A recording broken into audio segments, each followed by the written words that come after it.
प्यारे साथियों नमस्कार। स्वागत है आप सभी का हमारे एक और नए प्रैक्टिस सेट में। यह practice set Delhi police constable 2025 भर्ती के लिए मोस्ट इम्पोर्टेंट रहने वाले हैं। और यह जो मॉक टेस्ट है प्रैक्टिस सेट नंबर 4 है, जो कि सिलेक्शन वे और टेस्ट रैंकिंग ऐप पर पैड मॉक टेस्ट है। उसका मैं जीके जीएस का फ्री सॉल्यूशन यहाँ पर आपको प्रोवाइड करवा रहा हूँ एंड इसका पीडीएफ भी हमारे टेलीग्राम चैनल पे डेली दिया जाता है। तो चलिए वीडियो को स्टार्ट करते हैं। पहला प्रश्न है, लॉर्ड डलहौजी ने अवध पर कब्जा कब किया था? लॉर्ड डलहौजी ने अवध पर कब्जा 1856 ईस्वी में किया था। ऑप्शन नंबर डी राइट हो जाएंगे। 1856 कब? 11 फरवरी 11 फरवरी 1856 ईस्वी को जो है लॉर्ड डलहौजी ने अवध पर कब्जा कर लिया था। क्वेश्चन नंबर 2 है, निम्नलिखित में से किसे इनकलाब जिंदाबाद नारे को लोकप्रिय बनाने का श्रेय दिया जाता है? इनकलाब जिंदाबाद नारे को लोकप्रिय बनाने का श्रेय भगत सिंह को दिया जाता है। ऑप्शन नंबर बी राइट हो जाएंगे, भगत सिंह। इनकलाब जिंदाबाद जिसका अर्थ होता है कि क्रांति लंबे समय तक जीवित रहे, ठीक है। और को यह भारतीय जो स्वतंत्रता सेनानी है भगत सिंह ने लोकप्रिय बनाया था। क्वेश्चन नंबर 3 है, खातौली की लड़ाई जो कि 1517 ईस्वी में राणा सांगा के अधीन मेवाड़ साम्राज्य और डैश के बीच हुई थी। तो खतौली का युद्ध जो हुआ था राणा सांगा और इब्राहिम लोदी के बीच हुआ था। ऑप्शन नंबर सी राइट हो जाएंगे, इब्राहिम लोदी। यह लड़ाई इसलिए हुआ था क्योंकि यह राणा सांगा के अधीन राजपूत सेनाओं और इब्राहिम लोदी के शासन के तहत दिल्ली सल्तनत जो था उनको लेकर के हुआ था, दोनों के बीच में। क्वेश्चन नंबर 4 है, निम्नलिखित नेताओं में से किसने 1940 में कांग्रेस की महिला शाखा की स्थापना की थी? कांग्रेस की महिला शाखा की स्थापना सुचेता कृपलानी ने की थी। ऑप्शन नंबर सी राइट हो जाएंगे, सुचेता कृपलानी। सुचेता कृपलानी ने 1940 ईस्वी में क्या किया था? राष्ट्रीय कांग्रेस महिला की स्थापना की थी। हालांकि सुचेता कृपलानी जो थी वह भारत की पहली महिला मुख्यमंत्री बनी थी उत्तर प्रदेश की। कब? 1963 से लेकर के 1967 तक वह उत्तर प्रदेश की मुख्यमंत्री रही थी। क्वेश्चन नंबर 5 है, 7 अगस्त 1905 को निम्नलिखित में से किस स्थान पर स्वदेशी आंदोलन की औपचारिक घोषणा की गई थी? तो कहाँ पर? 7 अगस्त 1905 को कलकत्ता टाउन हॉल में जो है इसकी स्थापना की गई थी, सॉरी घोषणा की गई थी कलकत्ता टाउन हॉल में। 7 अगस्त 1905 ईस्वी को कलकत्ता टाउन हॉल में स्वदेशी आंदोलन की घोषणा की गई थी। क्वेश्चन नंबर 6 है, तुकारोई की लड़ाई जिसे बजौरा की लड़ाई या मुगल मार्ग की लड़ाई के रूप में जाना जाता है, मुगल साम्राज्य और बंगाल सल्तनत के बीच किस वर्ष में हुई थी? तो यह आंदोलन जो हुई थी यह किस वर्ष में हुई थी? 1575 ईस्वी में हुई थी। ऑप्शन नंबर डी राइट हो जाएंगे, 1575 ईस्वी में। क्वेश्चन नंबर 7 है, निम्नलिखित में से किस राजवंश के शासकों ने मध्य भारत में 1950 से 1050 के बीच खजुराहो मंदिर का निर्माण करवाया था? तो किसने खजुराहो मंदिर का निर्माण करवाया था, ये प्रश्न है। तो चंदेल राजवंश ने करवाया था। ऑप्शन नंबर डी राइट हो जाएंगे, चंदेल राजवंश।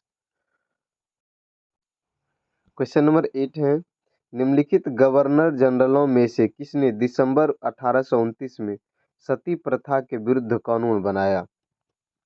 तो लॉर्ड विलियम बेंटिक ने 1829 ईस्वी में सती प्रथा के विरुद्ध कानून बनाया था।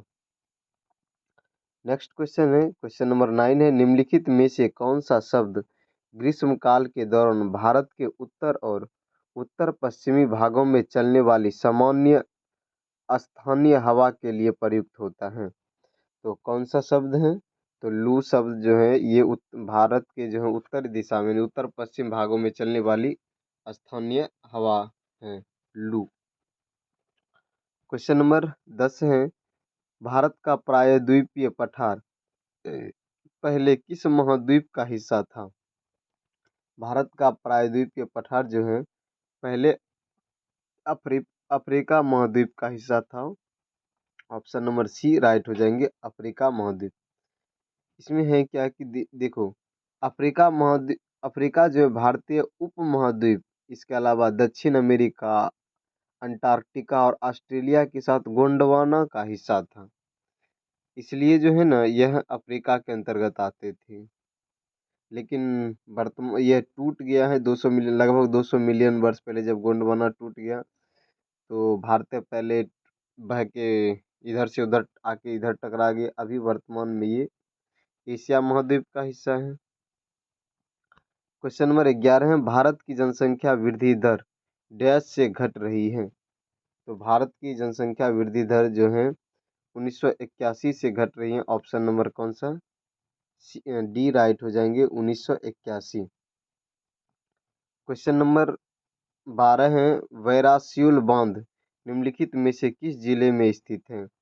वैरासियुल बांध यह जो है चंबा जिले में स्थित है। चंबा जिले पड़ता कहाँ पर है? ये चंबा जिले जो है हिमाचल प्रदेश का जिला है। कहाँ का? हिमाचल प्रदेश में स्थित है। यह बांध जो है सियूल नदी पर बना हुआ है। किस नदी पर? सियूल नदी पर, इसलिए इसको बैरासियुल बांध भी कहते हैं। ये सियूल नदी पर बना हुआ बांध है। क्वेश्चन नंबर 13 है, भारत के निम्नलिखित राज्य या केंद्र शासित प्रदेशों में से किसमें सबसे अधिक औसत वार्षिक वर्षा होती है? किसमें सबसे अधिक औसत वर्षा होती है? तो मेघालय में होती है। ऑप्शन नंबर बी राइट हो जाएंगे, मेघालय। मेघालय भारत का वह राज्य जहाँ सबसे अधिक औसत वर्षा होती है। विशेष रूप से मेघालय का एक शहर है मानसीराम, दुनिया में सबसे अधिक वर्षा का रिकॉर्ड उन्हीं के पास है, यानी सबसे ज़्यादा वर्षा वहीं होती है। मानसीराम में एक वो भी पहाड़ियाँ हैं जिसका नाम है खासी पहाड़ियाँ, वहाँ पर सबसे ज़्यादा होती। क्वेश्चन नंबर 14 है, भारत की जनगणना 2011 के अनुसार निम्नलिखित में से किस राज्य की साक्षरता दर सबसे कम है? जनगणना 2011 के अनुसार बिहार की साक्षरता दर सबसे कम है। ऑप्शन नंबर बी राइट हो जाएंगे, बिहार। क्वेश्चन नंबर 15 है, निम्नलिखित में से कौन सा आयकर अधिनियम 1961 की धारा 80D के अंतर्गत आता है? तो कौन सा अधिनियम है? चिकित्सा बीमा जो है आयकर अधिनियम जो है वह धारा 80D के अंतर्गत आता है। चिकित्सा बीमा प्रीमियर आयकर अधिनियम 1961 की धारा 80D के अंतर्गत शामिल किया गया है।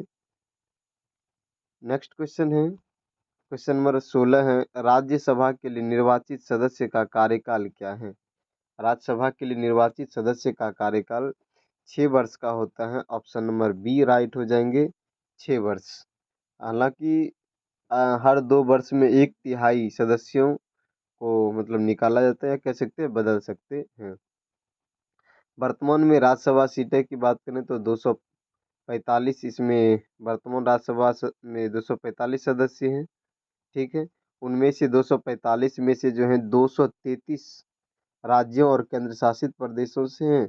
बाकी 12 जो सदस्य हैं वह डायरेक्ट राष्ट्रपति द्वारा चुने जाते हैं। क्वेश्चन नंबर 17 है, निम्नलिखित में से किस संवैधानिक संशोधन अधिनियम ने भारतीय संविधान के आर्टिकल 45 में परिवर्तन किया? तो किसने किया था? 86वें संविधान संशोधन जो है, जो कि 2002 ईस्वी में हुआ था। 86वें संविधान संशोधन 2002 ईस्वी में हुआ था। उन्होंने आर्टिकल 45 की विषय वस्तु को बदल दिया। आर्टिकल 45 में है कि देखो, संशोधन से जो है ना 6 से 14 वर्ष के बच्चों, किसको? 6 से 14 वर्ष के बच्चों की प्रारंभिक शिक्षा को मौलिक अधिकार बना दिया गया 86वें संविधान संशोधन में। ठीक है, एंड नेक्स्ट है क्वेश्चन नंबर 18, भारतीय संविधान की संघ सूची में मूल रूप से कितने विषय मौजूद थे? भारतीय संविधान के संघ सूची मूल रूप से 97 विषय शामिल थे। ऑप्शन नंबर बी राइट हो जाएंगे, 97 विषय। लेकिन वर्तमान में कितने हैं, ये मूल रूप था। वर्तमान में जो है इसमें 100 विषय शामिल हैं।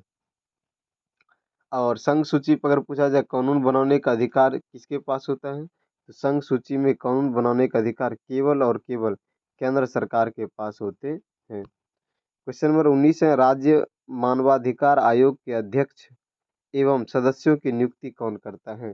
राज्य मानवाधिकार आयोग के अध्यक्ष और सदस्यों की नियुक्ति राज्य के राज्यपाल द्वारा किया जाता है।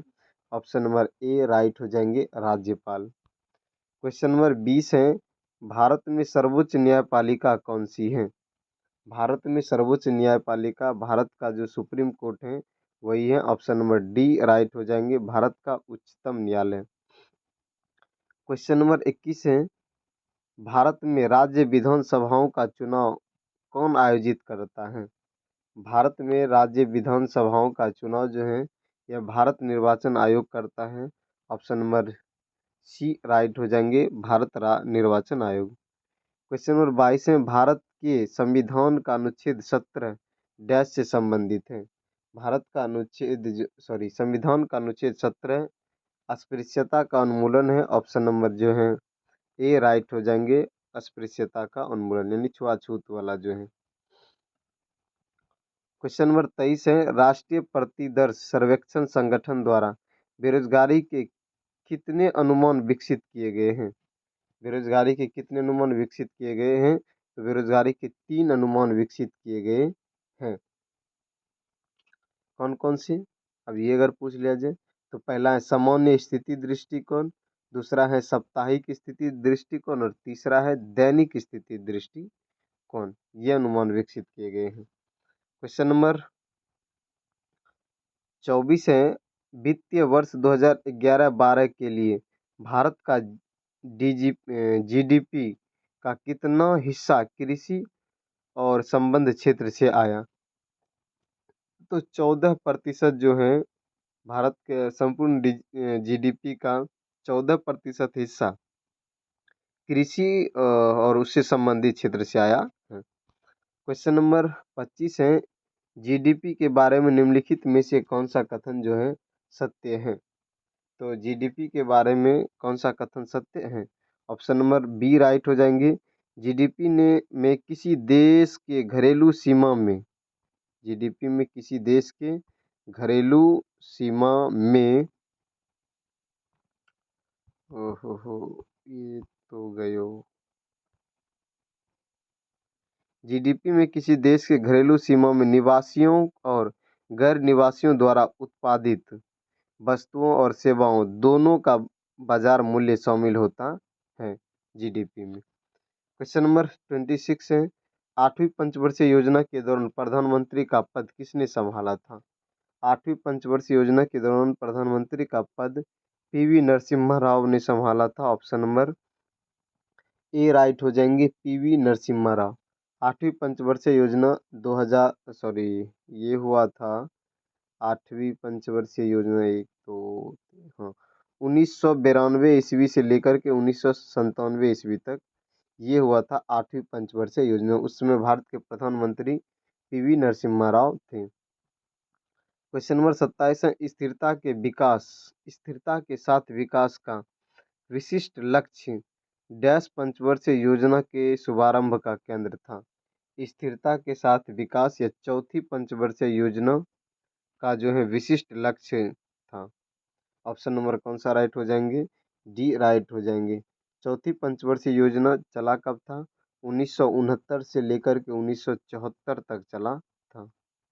1974 74, ठीक है। क्वेश्चन नंबर 28 है, वस्तुओं या सेवाओं की अंतर्राज्यीय पूर्ति पर कर लगाने और संग्रह करने का प्रावधान करने के लिए एक अधिनियम पारित किया गया था। वह अधिनियम कौन सा था, तो वह अधिनियम था केंद्रीय वस्तु एवं सेवा अधिनियम। ऑप्शन नंबर ए राइट हो जाएंगे, केंद्रीय वस्तु एवं सेवा अधिनियम। क्वेश्चन नंबर 29 है, किसी परिपथ में विद्युत धारा को प्रवाहित करने में क्या सक्षम बनाता है।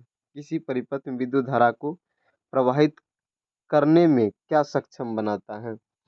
तो इलेक्ट्रॉन की गति, ऑप्शन नंबर कौन सा राइट हो जाएंगे, डी, इलेक्ट्रॉन की गति जो है के कारण ही, इलेक्ट्रॉन की गति के कारण ही परिपथ में विद्युत धारा प्रवाहित हो पाती है। इलेक्ट्रॉन ऋणात्मक रूप से आवेशित होते हैं। क्वेश्चन नंबर 30 है, उस तत्व की पहचान कीजिए दो जो आधुनिक आवर्त सारणी के समूह एक से संबंधित नहीं है।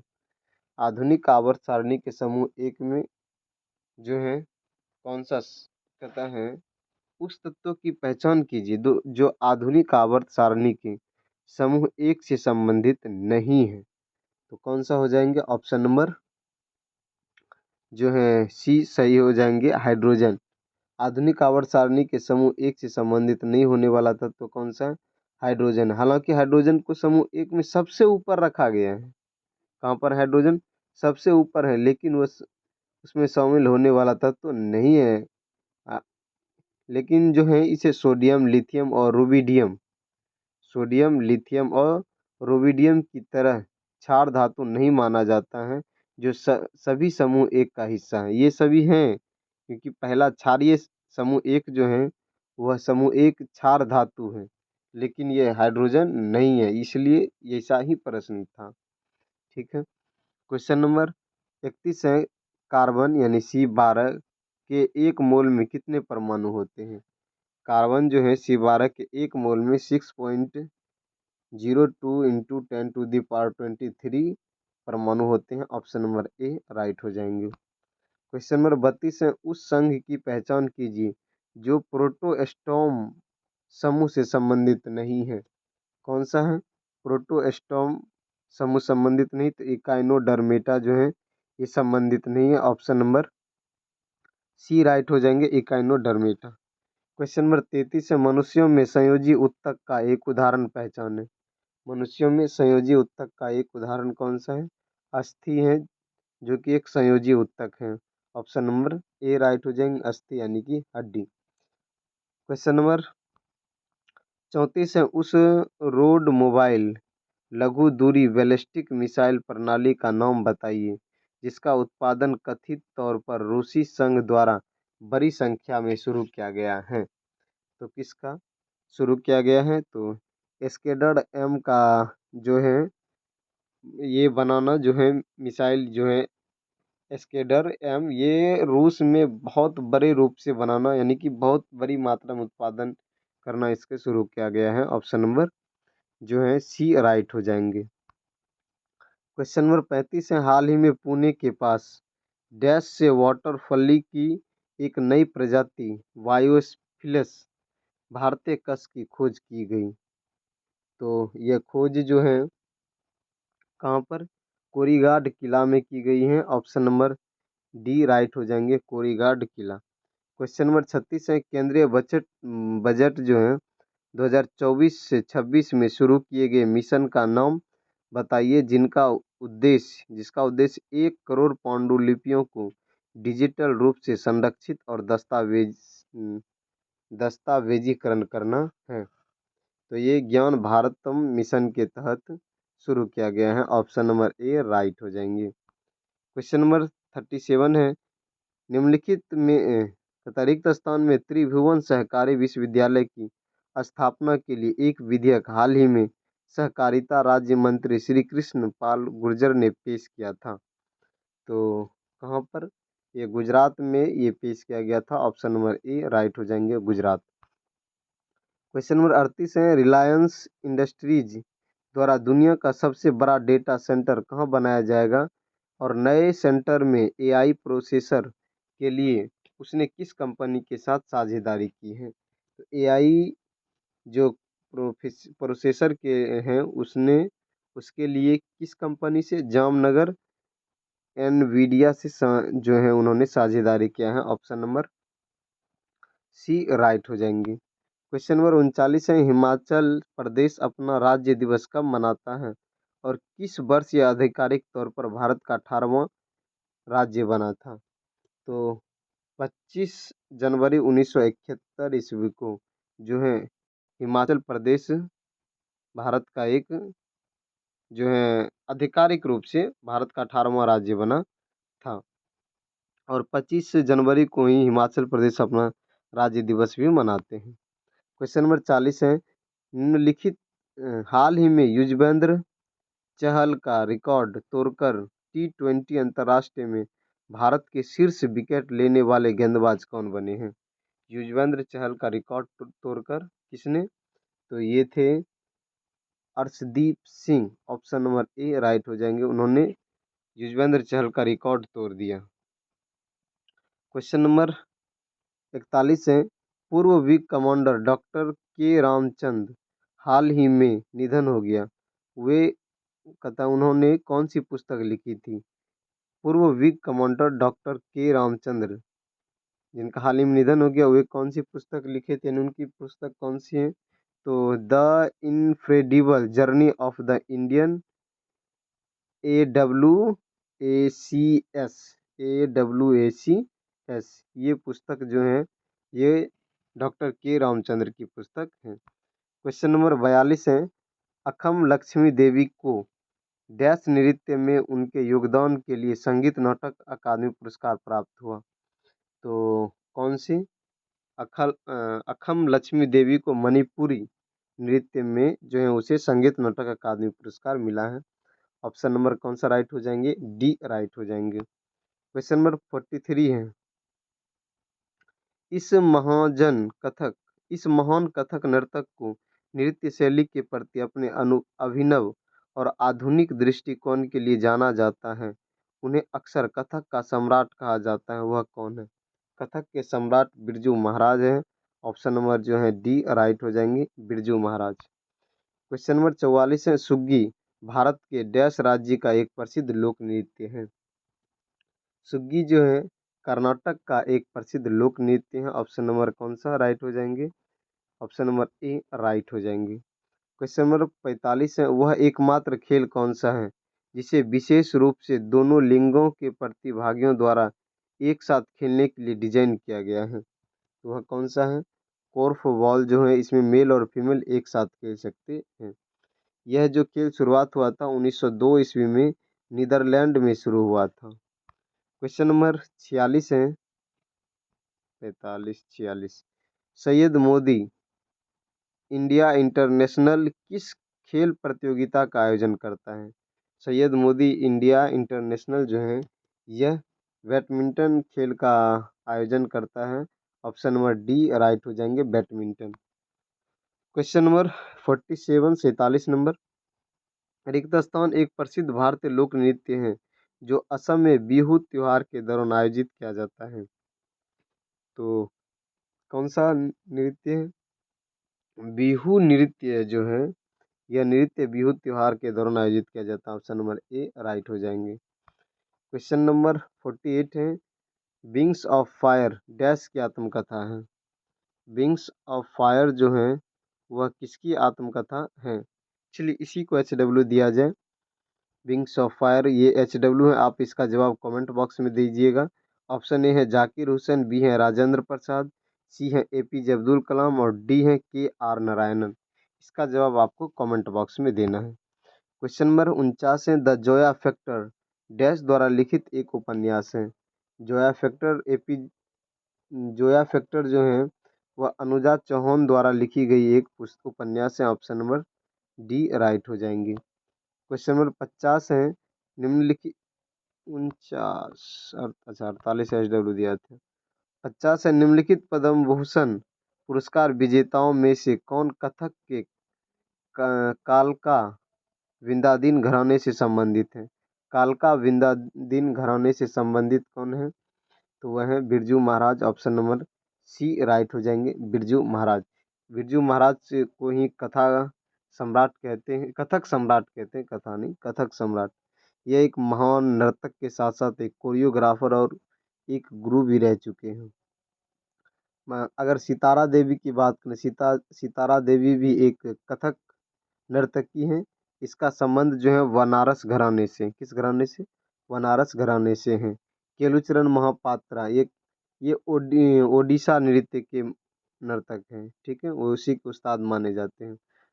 और बाकी थैंक यू दोस्त। बाकी ये अगर आप प्रैक्टिस सेट नंबर 3 नहीं देखे हैं तो आप उसको भी जाके ज़रूर देखिए, सबका मैंने प्लेलिस्ट बना दिए हैं। एंड इसके अलावा आप दिल्ली पुलिस की तैयारी विशेष रूप से करते हैं तो फिर वीकली मॉक टेस्ट, जिसमें कि 50 क्वेश्चन जीके जीएस का आता है, RW ऐप पे जो वीकली मॉक टेस्ट चलाया जाता है उसका भी प्रत्येक संडे को वीडियो आता है, काफ़ी हेल्पफुल रहते हैं। एंड इसके साथ साथ ही SSC GD 2025 का तो लगभग 26 से का जो आप तैयारी कर रहे हैं उसका भी वीकली मॉक टेस्ट मैं करवाता हूँ, जिसमें टोटल 20 क्वेश्चंस रहते हैं, काफ़ी इंपॉर्टेंट क्वेश्चंस रहते हैं। तो थैंक यू दोस्त, इस वीडियो की PDF हमारे टेलीग्राम चैनल पर मिल जाएंगे, साथ ही वहाँ पर क्विज के लिए भी ज़रूर जुड़ें। Thank you.